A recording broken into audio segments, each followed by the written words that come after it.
Hi guys, and welcome back to the channel, and today you find me in the new Jaguar F-Pace.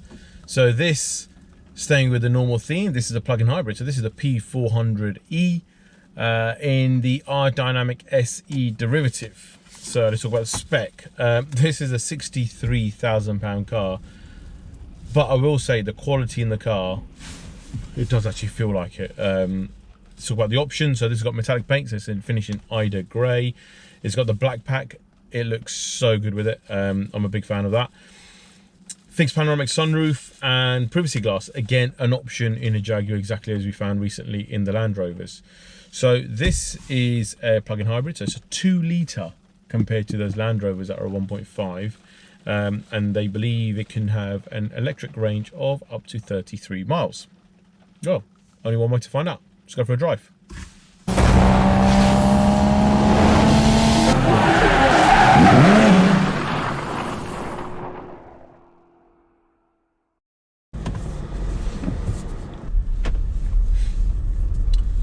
So, the new Jaguar F-Pace. Right. First impressions, I've got to say, the car is full of quality. Reminds me of an old school Jaguar. Really premium. Massive premium feel. Looks so much better than the old one inside. This new 11-inch screen, the way the whole setup is of the cockpit, it is lovely. Really like it. To drive, so this was delivered with delivery mileage. I actually need to get some old cars in it rather than always have delivery mileage cars in them, but never mind. Petrol only, I'm getting 28 to 30 mpg in the time I've had it, and electric and set up to 33. I haven't had time to charge it because I've only had it for a few days, but I'm sure I'll be getting it again to actually see whether that works or not. So a £63,000 Jaguar. It looks really good, and it's so far it's driving really well. It's exactly what you expect out of a 60 grand car, first of all.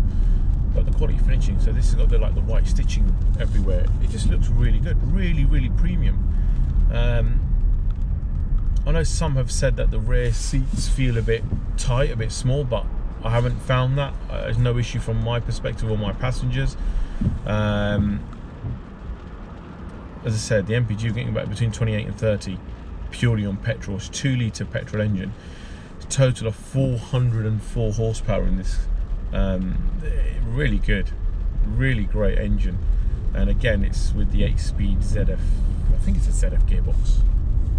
Maybe wrong on that.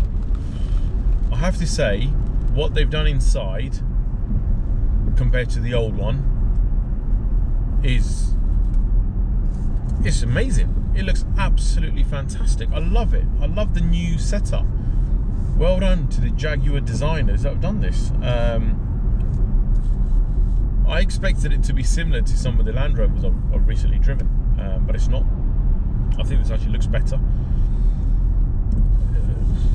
Smart, really elegant. You know, you can actually see that the quality for £63,000. I don't like the fact you still have to pay for privacy glass in this car. Sunroof is quite an expensive option. I think it's £1,200 on this, and then the black pack, which is 650 quid. But it's certainly worth it. That's a good option. The black pack makes the car look so much better. The logos everywhere in black. The de-chromed on the windows as well. Company car drivers, some of you will see this on your car list. I think it's a better option than some of the ones that you know, against the Q5s and the GLCs and the X3. I actually think this feels better than all of them from a premium perspective. Tax wise, it is slightly higher because the CO2 is higher. So I think the CO2 is 54 on this. So you're looking around £295 in tax for 40%. For the following tax year, or for this tax year, in fact. We're already in April. Still,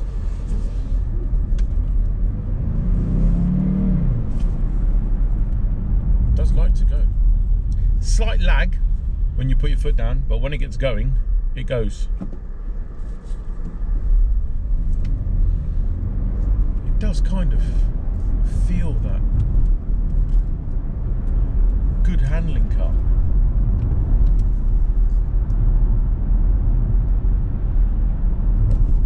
Engine's really good. I think it's over 300 horsepower out of that engine.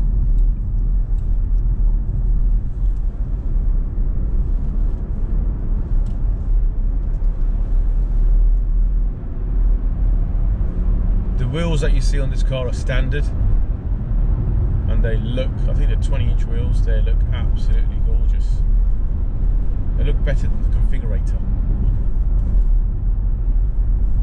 This car's impressive, it really is. Seats are comfortable, you know. Wow, I like it. I like this. Nice little touch with Jaguar to put the logo on the headrest. It kind of does, like, if you're going to brake really hard and hit your head, it might engrave the Jaguar logo in the back of your head, so be careful of that. Boot is slightly compromised for the batteries, however, still functional. You know, I think we've seen worse in the X3, but it's not a bad one. The infotainment system, still with the PHEV Pro, which is absolutely fantastic. The more I use it, the more I like it. It's so responsive. The software is really, really good. I like this little touch where they've got established 1935 Jaguar Coventry. You know, just smart. The way they've done it, it's old school. It's an old school Jaguar where you get the quality you expect out of a premium model. Really, really impressed with what they've done with it. I know when I drove the old F-Pace, I had a couple of issues with it, with the quality finish, but really enjoying this. It's a shame it's going back tomorrow. I wouldn't have minded to have this longer. Just really, really is full of quality. So the other thing to remember in this one, like the Land Rovers, you can rapid charge it as a plug-in hybrid. I think it's 80% within half an hour. So another great win where the others can't do it. So another positive. So JLR have recently electrified pretty much most of their range. So this, being a P400, has the 2-litre engine in it rather than the 1.5 in some of the other vehicles. That engine was really, really good at the 1.5. I really enjoyed driving it in both the Evoque and the Discovery Sport. This 2-litre just sets it apart. I thought those slight lag when you put your foot on the accelerator. Not massive, but it's slightly noticeable that, you know, you want to go. But once it gets going, it's impressive. It really is impressive.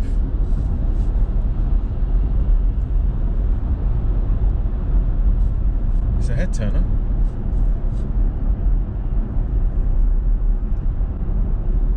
Guys, as always, thank you very much for watching. Let me know what you think in the comment section below of this review, and I'll see you soon. Bye for now.